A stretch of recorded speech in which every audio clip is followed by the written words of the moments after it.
It's February and the NBA is getting entertaining. I just came into this week fully expecting to make a video of the Suns. I had it planned out. Everything was ready. I was like, all right, I'm talking about the Suns. I'm talking about how good they've been and all that because they deserve a video. I'm still going to speak about them, but so much has happened. Let's just start with the news today. James Harden might be a Philadelphia 76er. There's been rumors about James Harden wanting to leave, saying that he would be exploring his options off season, that the Nets would be interested in trading him, that he wasn't really liking the lifestyle over in Brooklyn. I mean, he's a West Coast guy. Maybe Brooklyn strip clubs are just ass. I don't know. We all know how he is with strip clubs. This trade for Brooklyn to me doesn't make sense. I get that you want to get rid of James Harden and don't want to lose him for nothing. And Ben Simmons is a great player. Don't get me wrong, but I don't think he works at all with Brooklyn. But for Philly, this move's great. Now, let's just look at what got them into these situations. Brooklyn, you've tried this big three. It's the second time you tried this. Remember 2013, you tried this big three? It was all old heads, only worked for a year. Paul Pierce bounced. It was a total failure. You've been rebuilding. You lost a lot of draft picks for that. Now you rebuilt. You got Kyrie and Kevin Durant to sign. They brought in James Harden. They've had a lot of injuries. They were a shoe size away from the NBA Finals. They were this close to NBA Finals. I still think this team is a contending team and is a team that could win the NBA Finals. But now you got Kyrie who can't play home games because of the vaccine. KD's hurt currently. James Harden's been your only constant on the whole team, but he wasn't that good at the beginning of the season. People were wondering what was up with him. And now apparently you're going to trade him away. So this big three, I mean, he gets traded. What does this look like? Does this look like a failure? A lot of people are, Stephen A's already calling for KD's head if they don't end up winning the finals. He's already saying like, you're going to be remembered as the guy that left Steph Curry if you don't win the finals here, which I don't agree. Kevin Durant's going to be an all-time great regardless of what he does for the rest of his career. He's already solidified himself as that. But I just think it's kind of crazy that all this went down. So that's a position that Brooklyn's in, why they want to get rid of Harden, why they're looking to even entertain these offers. I mean, now you look at Philly. Philly has an MVP center in Joel Embiid. He's having the best year of his career. He's in his prime. He's going crazy. But you don't want to waste that year. And right now, it looks like it's going to be wasted because your second best player is Tobias Harris, third best player is Tyrese Maxey. That wasn't supposed to be the way. Ben Simmons, after the season he had in postseason, he said, hey, my mental's not there. I really don't want to play right now. I'm gonna take some time off. And we thought, okay, cool. Ben's not going to be here for maybe the first month. Maybe a month or two, he'll be back. I mean, now we're going into February, about that trade deadline, and Ben Simmons still hasn't played a game. He has not played a game. He's just now showing up to practice because the fines are starting to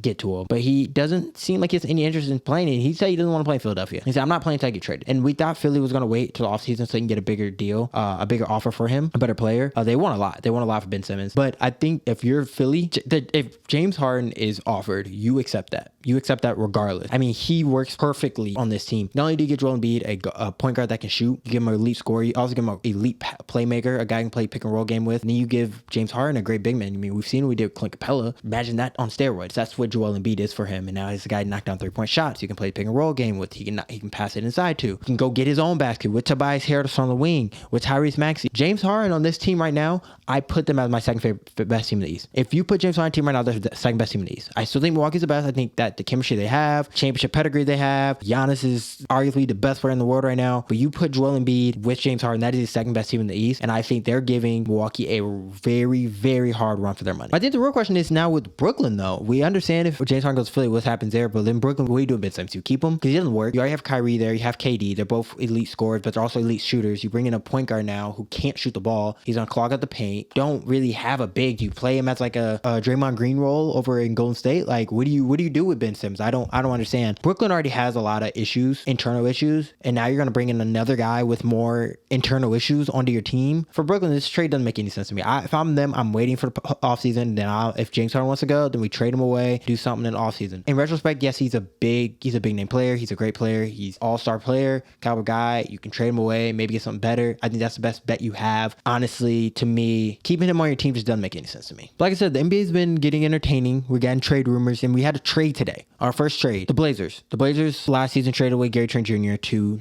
Toronto, and in return, grabbed Norman Powell. You know, he's been good for them. Gary Trent Jr. has been amazing. We all know how great Gary Trent Jr. has been this season. He's been spectacular, especially his last 6 games. And then you trade Norman Powell to the Clippers today for Eric Bledsoe, Keon Johnson, and a second-round pick. And you also give him Robert Covington, who hasn't been good this year, but you give him 2 great 3-and-D players to add to an already good defensive team. For the Clippers, you get Kawhi, you get Paul George back. This team is scary again. Like, you get Paul George, Kawhi back, this team is a top 3 team in the West, hands down. I mean, they already are with those 2, but I mean, you add those 2 now to that team is scary. I think the Clippers absolutely fleeced the Trailblazers, and they got great pickups. Those guys are going to be great for that team. But now it's the real team everyone's looking at is now Trailblazers. Now, what are we doing, Trailblazers? There's rumors that you were going to get rid of CJ McCollum. Dame said he doesn't still might be open to idea trade. I don't know. The rumors that he might be open to. I heard that he might not go.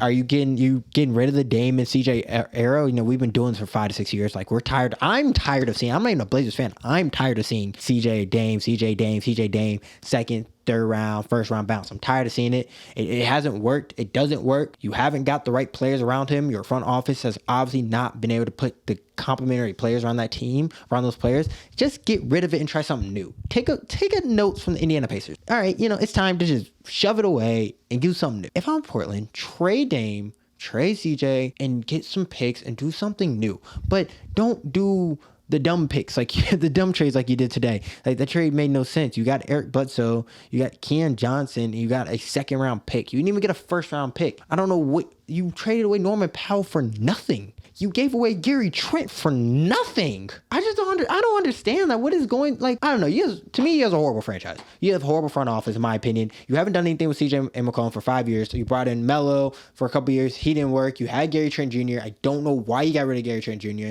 You tried to sign Whiteside. You tried Nurkic. None of this has worked. You haven't brought in any pieces that actually complement them well. And this team has been mediocre. They've been having the same results every year for the past 5 to 6 years. Break this up. I'm praying that this is a sign for things to come for the Portland Trailblazers, that they're doing a firehouse sale and they're getting rid of all of them. Like, I'm hoping that everybody's just going to be gone off this team and they start new. Now, it could be, okay, we're trading away CJ. We cleared up cap space with this move. That's what this move was for. They cleared up cap. Now we're going to bring in some players on the offseason. Now, that could be a move that they do, which isn't bad. I wouldn't be opposed to that. Keep Dame, because Dame is your best player. You trade away CJ. Now you try to build new stars with the new money you have. That's not a bad option either. Get rid of both of them. Start up something new. The All-Stars reserves came out. Last week I did a video of the All-Star starters, and we talked about how Andrew Wiggins somehow got an All-Star starting vote because of fucking K-pop and bullshit. But the reserves more so player and coach votes, not much fan votes. The fans don't really have input in this. And this is when I say politics, because the West was fine. Honestly, I have no arguments with the West. I think everyone in the West deserved it. There's really no subs. But the East, well, actually, pardon me, DeJounte Murray is a sub, but I don't know who you take out to put DeJounte Murray in. All honesty, I kind of knew that someone in the West wasn't going to get it. Like, Shea wasn't able to get in either. I don't know who you put in for that. But the East, we have guys that deserve it over fucking Chris Middleton. Like, that's when I say politics. It's like, you have the second best player on defending champions that play with Giannis Antetokounmpo, and you're trying to market that team, because they're a great team, and Giannis is the face of the league. You're trying to push that onto him, and, you would love to have another All-Star on his team, but Jared Allen deserved it way more than Chris Middleton. That's a guy I would have put in over him. LaMelo Ball, Jaylen Brown. I think there was just guys that deserved it more than Chris Middleton. I don't think he deserved that All-Star role. I do think there's going to be an injury, I know, in the West. Draymond's not going to be playing, so hopefully DeJounte Murray gets in there, but I just hope somebody in the East, able to give Jared Allen his rightful All-Star game, because he's been playing great. Good news, though, we did see two guys I really, really wanted to see an All-Star game. That was Fred VanVleet and Darius Garland. I thought they have been playing their asses off all season, and I'm really happy that they did get their nod. I was kind of worried that they weren't going to give it to VanVleet. I was pretty confident Garland was going to get it. I was worried about VanVleet and Melo. Melo didn't get it, but I was worried that VanVleet wasn't going to get it, but he got it, so.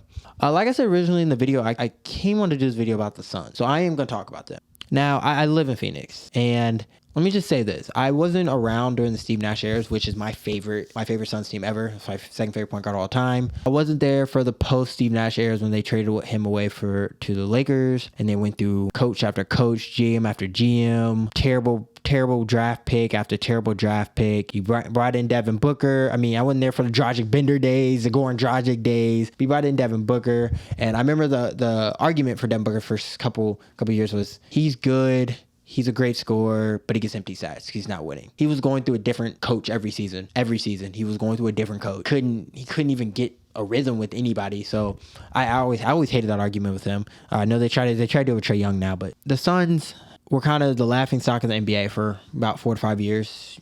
Bottom feeders, always getting top picks. They finally got the first number 1 pick. They get DeAndre Ayton, and you start seeing stuff turn around for this team. But James Jones comes on as GM. They made some great moves. They brought in some key players. They brought in Jay Crowder also. I think it was really that bubble run. When they went 8-0, I think that's when people started seeing, like, oh, heads turn. Monty Williams was great. was great in that bubble run. I think they did they do like awards in that bubble run? I think they gave him like coach of the bubble with some bullshit that they did. He was great. He was a great coach on that bubble run. I thought he deserved coach of the year that year, but to each his own. Going into next season, a lot of people were like, all right, Suns has bubble run. Are you guys legit? Like I said, they brought in Jay Crowder. And then they brought in Chris Paul. Chris Paul was the huge signing. That was like, oh shoot, they traded to get Chris Paul. And I remember a lot of critics online were like, yo, Chris Paul, is this like Chris Paul's last days? Like, why would they do this trade? This trade doesn't make any sense. They're not gonna win anything. Chris Paul, want to see you win. Because he had that great run in the bubble with OKC. We're like, okay, well, you usually went from bad to worse. That was the like notion that everyone had. The Chris Paul effect is real. He went to this team and immediately went to the finals. As like a fan, I will argue that they went through a hurt West, which they did. They didn't play a lot of the players, but I'm not here to shit on them tonight. We're talking about them and praising the team that they built. But it wasn't just Chris Paul. They drafted Cameron Johnson. They drafted Mikal Bridges, who have been great. I mean, I tweeted out the other day. I said, yo, who's this fucking Cameron Johnson guy? Like, of course I know who Cameron Johnson is. I remember him from college. He went to UNC, and he was always good, but like he was never like special. He was at UNC for a couple years. He was one of those guys that are like, oh, he's still in college. Like I just didn't really think Cameron Johnson was going to be anything in the league. And he's just the perfect role player. Like, he's the perfect role player to a team. He has a knockdown jump shot. He's like 6'8". He's long, he can defend, and he's athletic. Like, he does everything right on the court. He's the perfect role player. And you add that. I mean, he's coming off the bench. You think you have Mikal Bridges, who literally does the same thing for you. He's a great scorer. Mikal Bridges can put the ball on the floor a lot more than Cameron Johnson can. But he's also a great shooter. Not the caliber shooter of Cameron Johnson, but he also can, really put the ball through the net. And he's also a great defender. You add in Jay Crowder, who's also an amazing 3-and-D guy. I mean, this league, 3-and-D wings is like key. Like, that is gold. If you have 3-and-D wings, you're going to win games. And they have 3 great 3-and-D wings on their team. You add that one in with Chris Paul. You add that in with Devin Booker, who's an all-worldly scorer. And then you have DeAndre Ayton, who's been developing every year. He had those first couple years he was hurt. Then he had the problem when he was out 25 games because of drug, substance abuse, whatever the fuck he did. And now he's back and he's really getting to his role. You have Joel McGee coming off the bench. You have Bismack Biyombo, who looks fucking great. Chris Paul's making him look good out of nowhere. Cameron Payne, another UNC guy who was famously known for doing fucking dance moves with Russell Westbrook before the games at OKC, and now all of a sudden he's a legit 6-man in this league. They formed a squad. I mean, you look at it, there's really no weak spot. They're a great defensive team. They're very well coached, and Chris Paul really has everyone doing what they need to be doing on that court. To me, they're the best team in the West. I was arguing that I thought the Warriors were the best team for a while, but I think they need another year. I don't think Klay's fully there. We knew it was gonna take a minute for Klay, but I don't think he's ready. I don't think Klay's good enough right now for them to make a deep run. I could be wrong, but I don't think he's where you need him to be to make a deep run in the final to championship. So I do think, I do think they'll get to the Western Conference Finals. To me, there's not a team in the West that looks better than Phoenix. They've looked like the best team all year. They've only lost 10 games now. They just lost the other night, but who can realistically beat that team? They're from 1 to 5, they're complete. They have great shooting, they have great defense, they have great coaching, they have everything you need for a championship team. To me, they're the best team in the NBA. The city, just talking to people here, I had visited Phoenix before. Game tickets used to be like $20-$30. Now you can't go to a game for less than $100. It seems like the city loves this team. They've really rejuvenalized the city. You can just feel the energy like they have and the passion they have for this Suns team. They're really doing something special here. I'm excited for them, but I just hope they don't beat my Lakers.